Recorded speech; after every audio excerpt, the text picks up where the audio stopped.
Hello students पिछले lecture में हमने किसी डायपोल के कारण किसी पॉइंट P पर इलेक्ट्रिक पोटेंशियल ज्ञात किया था और इस इलेक्ट्रिक पोटेंशियल की वैल्यू थी V equals to K P cos theta upon R square.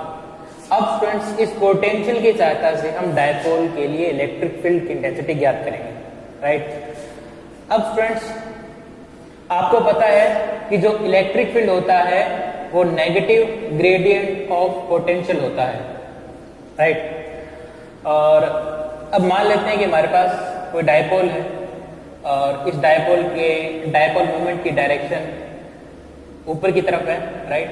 और इसका dipole moment vector P vector है। अब इस डायपोल से किसी r दूरी पर स्थित किसी पॉइंट P पर इलेक्ट्रिक फील्ड की इंटेंसिटी ज्ञात करनी है।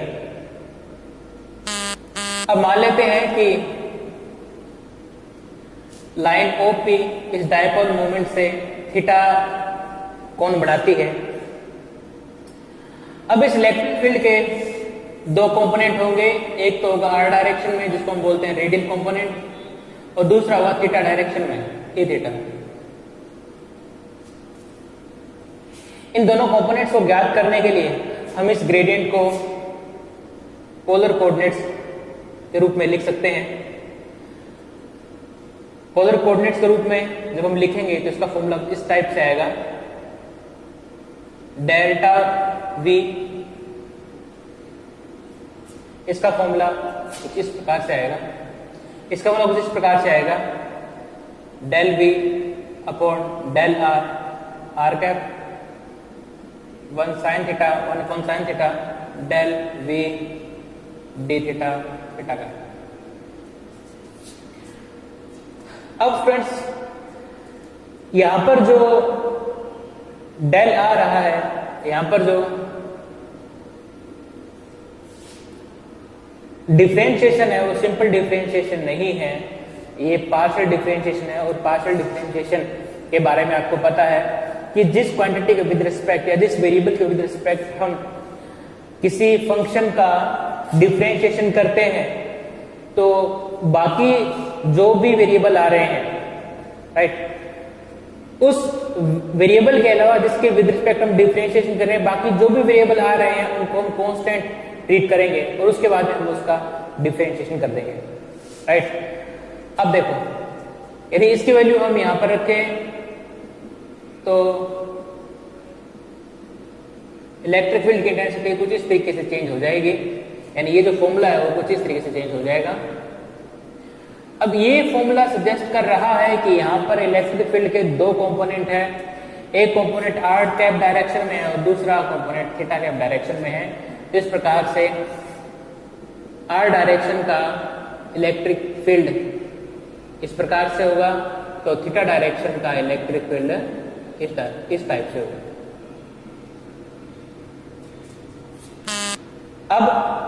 अब हम क्या करेंगे कि V की वैल्यू हमको यहां पर दे रखी है, इस V की वैल्यू को हम इस पर यहां पर पुट कर लेंगे, इस फॉर्मूले पुट कर लेंगे और जिस कारण से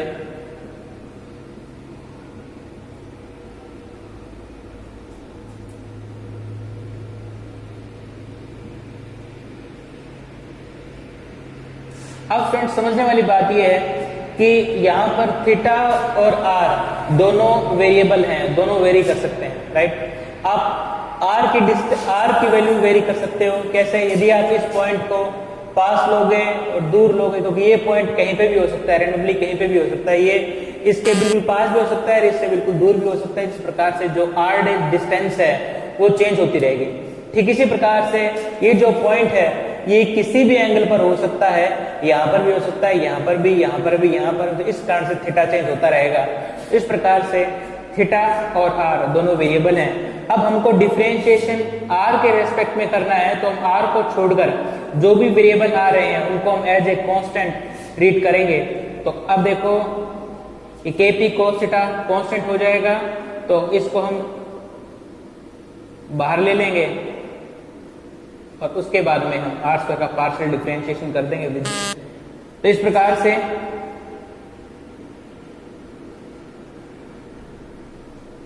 के पी कॉस थीटा, और इसका डिफरेंशिएशन बहुत सिंपल है, आपको आता है, इसलिए मैं सीधा इसका डिफरेंशिएशन लिख रहा हूँ।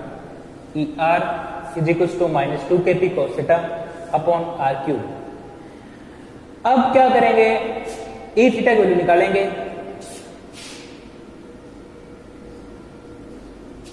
ई थीटा इज इक्वल टू,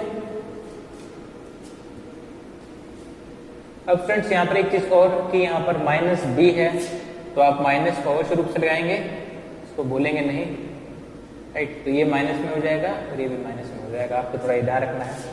तो ये जो वैल्यू होगी इसमें माइनस लगेगा और ये आपका हो जाएगा प्लस, ये थोड़ा आप ध्यान रखेंगे, ठीक इसी प्रकार से ई थीटा की वैल्यू हो जाएगी माइनस 1 अपॉन में आर डी वी अपॉन में डी थीटा।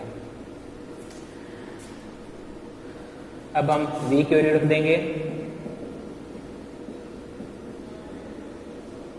और फिर ये हमारा हो जाएगा K P cos theta R square.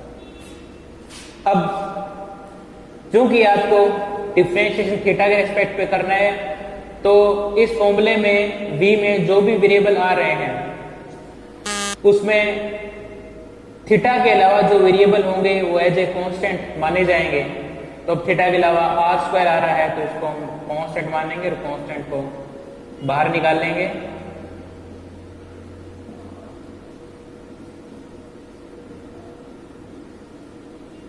KP भी कांस्टेंट है इसलिए केपी को भी बाहर निकाल लेते हैं।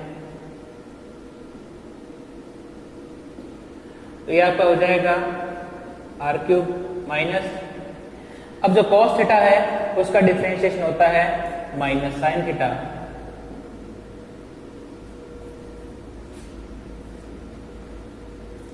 इसकी थीटा की वैल्यू आ जाएगी माइनस माइनस प्लस के P R cube sine theta. तो स्टूडेंट्स इस प्रकार से हमने ई आर और ई थीटा की वैल्यू ज्ञात कर ली। अब हम क्या करेंगे, रिजल्टेंट इलेक्ट्रिक फील्ड निकालेंगे। अब देखो रिजल्टेंट जो इलेक्ट्रिक फील्ड होगा, आपको पता है यहाँ पर दो वेक्टर हैं, ई आर वेक्टर और ई थीटा वेक्टर, ठीक है, और इनका जो मैग्नीट्यूड है ई आर जो इस डायरेक्शन का जो वेक्टर है ई आर, राइट, उसका मैग्नीट्यूड है ई आर, और इस डायरेक्शन का वेक्टर जो है ई आर थीटा का है, राइट। तो ये डायरेक्शन एक्चुअली जो इस थीटा का जो इस डायरेक्शन का जो वेक्टर है ई थीटा, अब इस डायरेक्शन का वेक्टर जो है वो है ई आर, इस डायरेक्शन का वेक्टर है ई थीटा। अब इन दोनों का जो रिजल्टेंट वेक्टर आएगा वो कुछ इस टाइप का होगा, और ये जो रिजल्टेंट वेक्टर होगा ये टोटल इलेक्ट्रिक फील्ड ई की वैल्यू देगा। तो इस इलेक्ट्रिक फील्ड ई का मैग्नीट्यूड हो जाएगा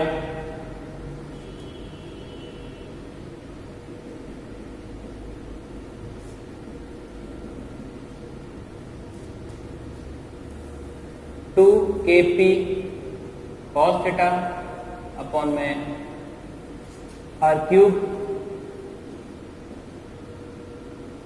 और यहां पर हो जाएगा K P sine theta upon R cube, ये आपका हो जाएगा 4। और हम क्या करेंगे कि जो कॉमन आ रहा है के पी आर क्यूब कॉमन आ रहा है, तो के पी आर क्यूब, अब के पी आर क्यूब के स्क्वायर को जो हम इस अंडर रूट से बाहर निकालेंगे तो इसका स्क्वायर हट जाएगा, तो पीछे बचेगा 4 स्क्वायर थीटा, क्योंकि 2 का जो स्क्वायर होता है वो 4 होता है, इसलिए मिल गया 4, और ये हो जाएगा आपका साइन स्क्वायर थीटा। और इस प्रकार से ये हमारा रिजल्टेंट इलेक्ट्रिक फील्ड आ जाएगा।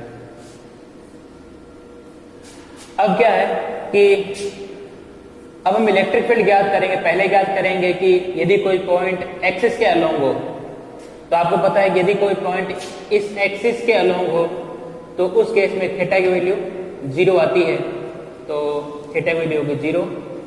तो इस कारण से यदि कोई पॉइंट एक्सिस के अलोंग हो और इसके सेंटर से r दूरी पर रखा हुआ हो, तो उस पॉइंट पर इलेक्ट्रिक फील्ड की इंटेंसिटी कितनी हो जाएगी, के पी आर क्यूब, के पी अपॉन में आर क्यूब। अब देखो थीटा की वैल्यू 0 रख दोगे तो ये टर्म 0 हो जाएगी, लेकिन थीटा की वैल्यू यहाँ पर 0 रख दोगे तो ये टर्म 1 हो जाएगी, राइट।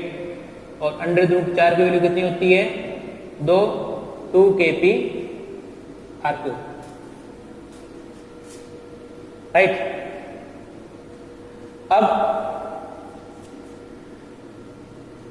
यदि कोई पॉइंट इक्वेटोरियल लाइन के अलोंग हो, यानी कि इस लाइन पर हो, यानी कि इस डायपोल मोमेंट के इस डायपोल के जस्ट परपेंडिकुलर हो, इस लाइन पर हो, इस लाइन को हम बोलते हैं इक्वेटोरियल लाइन। तो यदि कोई पॉइंट इस लाइन पर हो, यहाँ यहाँ या कहीं पर भी हो सकता है पॉइंट। अब इस पॉइंट के लिए थीटा वैल्यू कितनी आ रही है 90 डिग्री, तो थीटा वैल्यू कितनी हो जाएगी 90 इक्वेटोरियल लाइन के लिए। अब थीटा वैल्यू हम 90 रख दें तो ये टर्म 0 हो जाएगी, cos 90 की वैल्यू 0 होती है और केवल ये टर्म सर्वाइव करेगी, तो E की वैल्यू हो जाएगी kp/r3। तो आप देख सकते हो यहाँ पर ये तो एक्सिस पर है और इक्वेटोरियल लाइन पर है। आप देख सकते हो कि यदि कोई पॉइंट इस डायरेक्शन से इस एक्सिस के अलोंग हो तो उस पॉइंट पर इलेक्ट्रिक फील्ड की इंटेंसिटी 2kp/r³ होगी, और यदि कोई पॉइंट इस लाइन पर हो तो उस पॉइंट के लिए इलेक्ट्रिक फील्ड की इंटेंसिटी kp/r³ होगी। आप देख सकते हो कि ये जो इंटेंसिटी है ये इससे दुगनी है, राइट। तो स्टूडेंट्स इस प्रकार से आपने डायपोल के लिए इलेक्ट्रिक फील्ड की इंटेंसिटी ज्ञात की। स्टूडेंट्स नेक्स्ट लेक्चर में हम लॉजिक गेट्स के बारे में समझेंगे। Thank you.